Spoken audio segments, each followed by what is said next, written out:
So today I'd like to talk to you about mediation and arbitration. So, uh, what happens when the two sides in negotiations can't come to an agreement? They are at an impasse.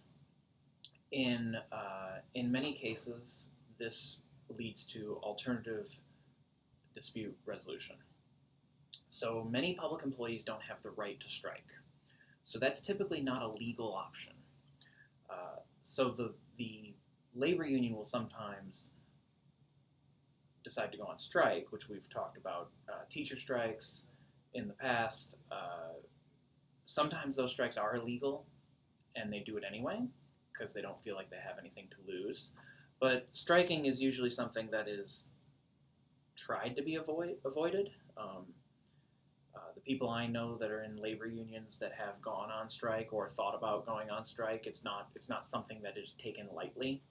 So it's they want to avoid it if possible because that's a long time to go without a paycheck, and there's different uh, consequences to striking. So if you can come to some other resolution, that's preferable.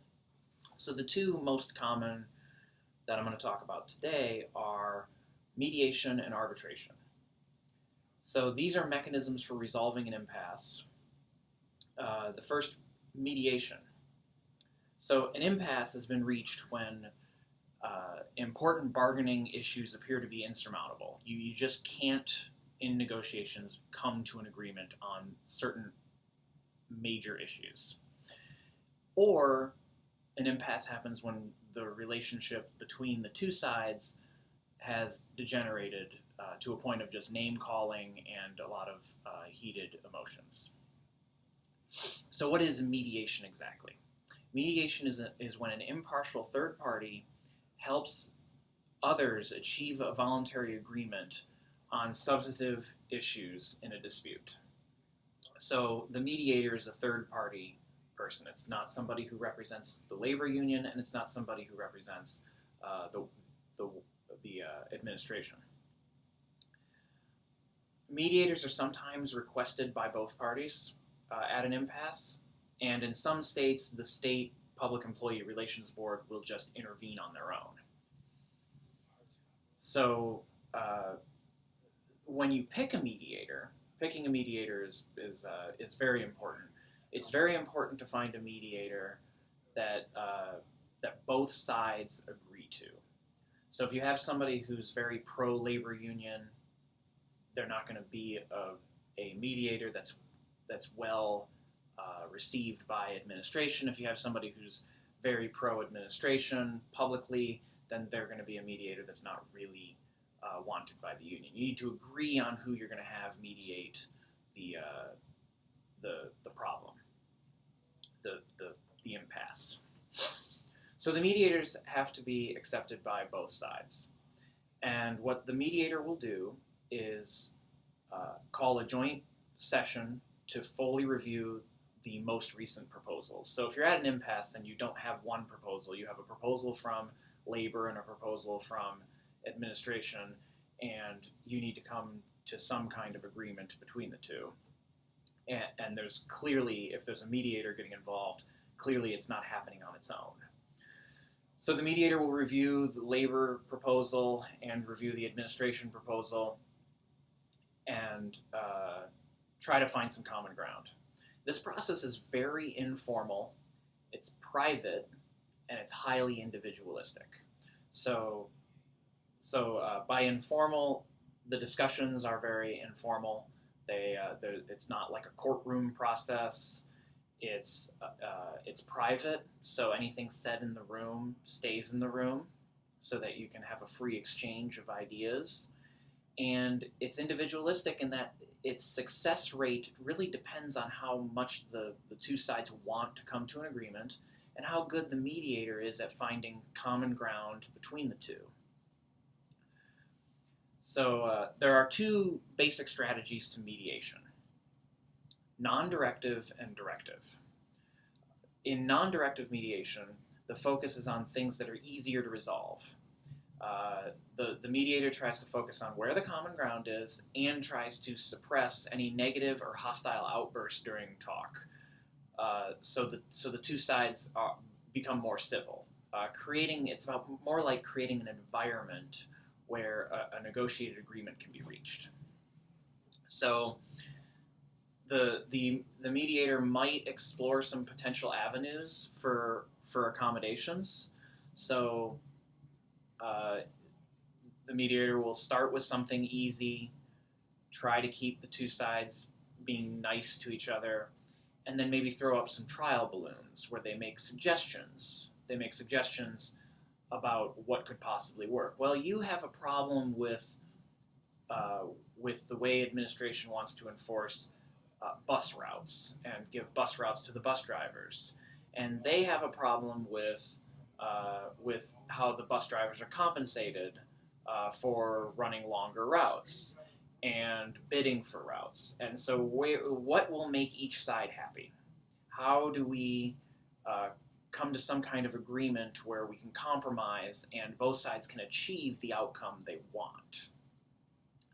So the mediator might make suggestions. Well, what if we did this? Or what if we did that? And they don't say this is what you should do, and they can't force anything on administration and labor, but they can make suggestions and just see how both sides react to the suggestions.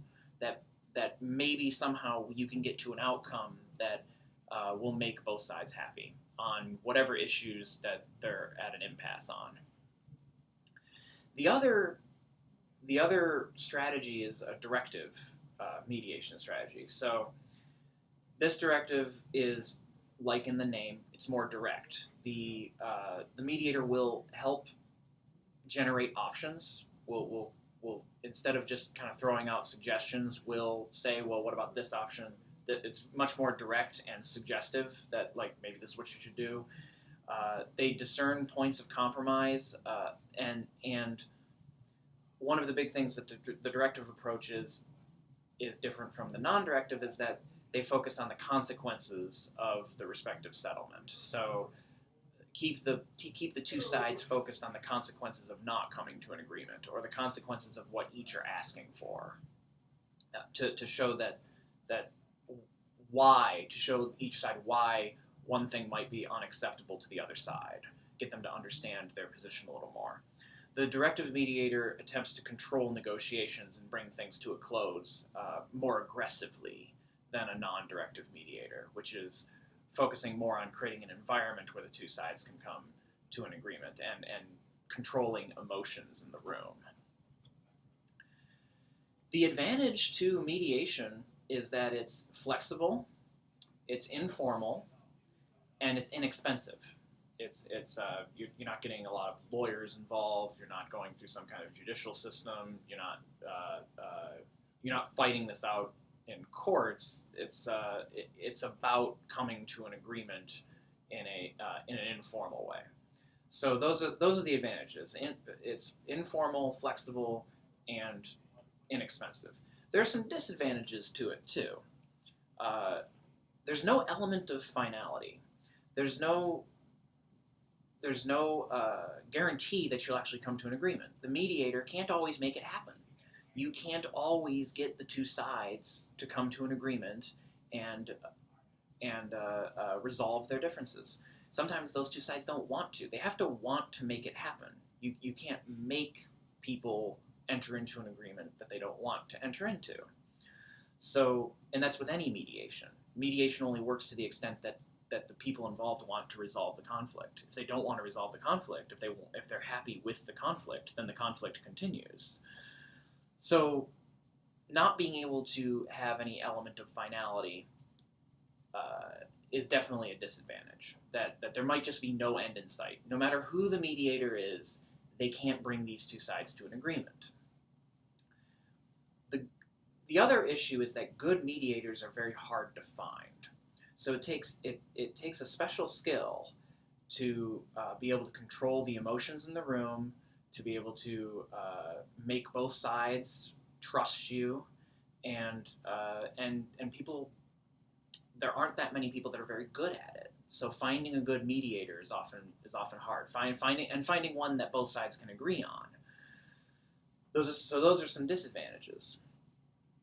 Now, most states have mediation. Some have arbitration in the public sector. So the most controversial resolution procedure short of the strike is arbitration. And let me talk a few minutes why. Arbitration involves a kind of a quasi-judicial setting where each side presents evidence supporting their position to either a single neutral arbitrator, much like the mediator. The arbitrator needs to be agreed upon by both sides and is supposed to be impartial. So a single neutral arbitrator or some kind of arbitration board, so like a board of 3-5 people, something like that. Probably 3 would make sense. So the reason this is controversial is that the final decision is binding to both parties. So it's kind of like a courtroom. Each side presents their case to the arbitrator, and then the arbitrator picks a side. And that means somebody's going to be very unhappy with what happens. So in conventional arbitration, the arbitrator may rule for one side or the other after looking at both proposals, or may split the difference. There's where a compromise can be made.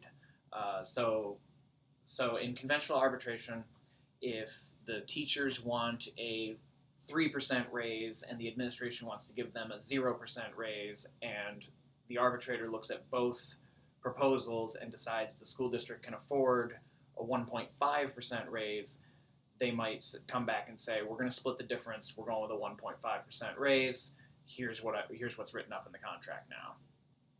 So they might split the difference. Or they might pick one side over the other.